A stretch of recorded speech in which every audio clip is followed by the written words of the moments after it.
Hello guys, how's it going? My name is Dal. In patch 10.0.7, we saw a variety of class specs get a bit of an upgrade, with most receiving talent tree improvements, damage enhancements, and even new gameplay mechanics. But it seems that most of these recently buffed classes are set to receive few nerfs in this week's regional reset. While nobody loves seeing their favorite class get hit with even more nerfs, many of these recently improved playstyles are still much stronger as of the patch 10.0.7 than they were in 10.0.5, even with these upcoming reductions. In today's video, I wanted to break down the newest nerfs coming this week to classes like Death Knights, Hunters, Warlocks, and Paladins, and go over how these changes will affect your class's performance going forth in the patch 10.0.7. But right before we discuss these recent downgrades, most of you guys watching these class updates are still not subscribed. However, the more of you remind, the more of you do. So let's keep it going. Subscribe to the channel as well as hit the bell if you're watching these videos anyway, especially if you're looking to get regular class and content updates for all the future Dragonflight builds.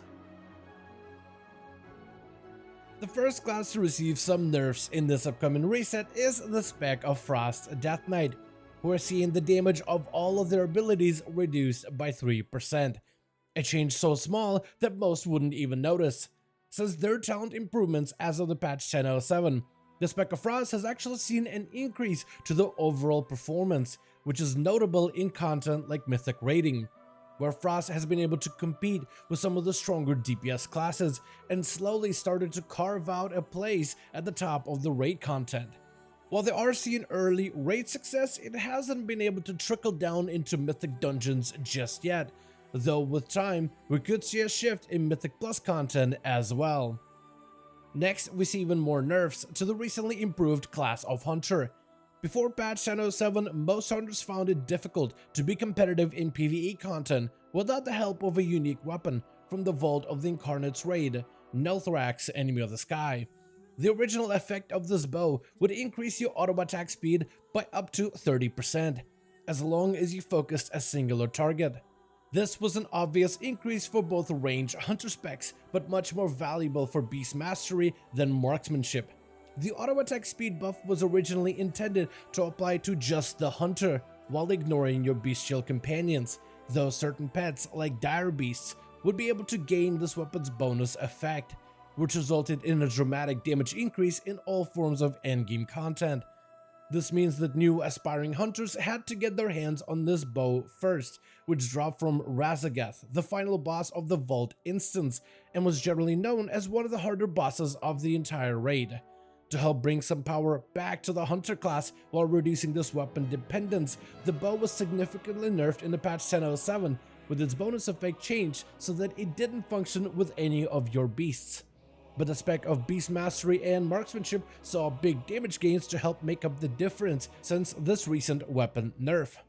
In this upcoming reset, some of these hunter buffs are being scaled back a bit, with beast mastery losing 10% damage to their kill command ability. This is a nerf to single target, but also helps reduce beast mastery value in AoE, especially if you use the talent of Kill Cleave in Mythic Plus dungeons. Marksmanship is set to lose roughly 4% damage on all base abilities, and while both hunter specs are seeing nerfs this week, this class is still much stronger than before patch 10.0.7. Just some of these recent buffs are being pulled back a bit to keep hunters from getting ahead of everyone else. And it turns out that all three hunter specs are receiving nerfs this week, with survival set to lose 10% damage on their main ability of Mongoose Bite. While this is a sizable nerf to the single target, this change hopes to course correct the current survival hunter playstyle. Currently, in pure single target situations, most survival hunters have become a 2-button class, relying mostly on Mongoose Bite to deal damage and Kill Command to regenerate resources. While you will use Wildfire Bomb, Kill Shot, and Flank Strike on an occasion, it's becoming more rare. Kill Command and Mongoose Bite offer far more damage and take top priority when fighting a singular target.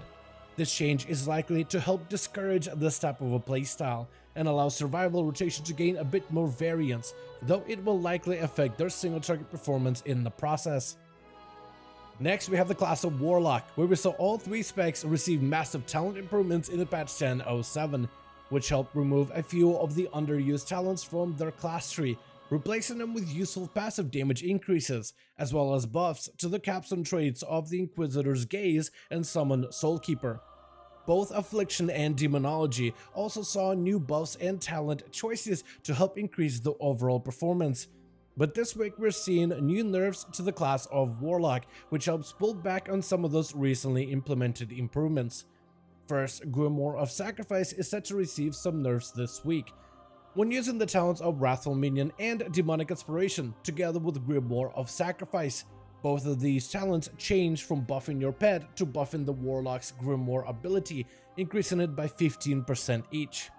During the next weekly reset, this buff is being reduced down to 10% for each talent, and the damage of Grimoire itself is also being reduced by 15% separately as well. This change also comes with a developer comment, noting that Warlocks abandoning the demonic pet for Grimoire has become a lot more common in PvE. They want Warlocks to remain a pet-focused playstyle, and currently Grimoire is outpacing the pet by a large margin. Next, the Spec of Affliction is seeing a 2% damage loss from all base abilities, which is a tiny nerf. But the damage of Dark Lair Summon has also been reduced by 20%, which impacts both their single target output as well as its AoE potential when using the talent of Grim Reach to cleave nearby targets. The Spec of Demonology is also seeing reductions, primarily to their AoE damage output, with Demonic Strength increasing the damage of your next Fellstorm by 300% instead of 400, reducing its burst and cleave capability. We also see a reduction to the Dreadbite ability, which comes from your Dread Hounds, usually played together with the talent of Dreadlash to help increase its cleave and AoE options. And finally, we have the class of Paladin, which is supposed to receive PvP nerfs in this week's reset, but due to a massive demand by the general community, these PvP changes were added earlier this week, though I still want to go over how this change impacts retribution within PvP. The newest Paladin PvP nerfs aims to be very precise, reducing two aspects of the Paladin playstyle. First, Retribution Paladin's passive survivability is set to receive some reductions, with healing talents of Crusader's Reprieve reduced by 50%, healing from Judgment of Light decreased by 35%, Fading Light Absorb Shield has been reduced by 75%, and Luminance passive healing and damage reduced down to 2%.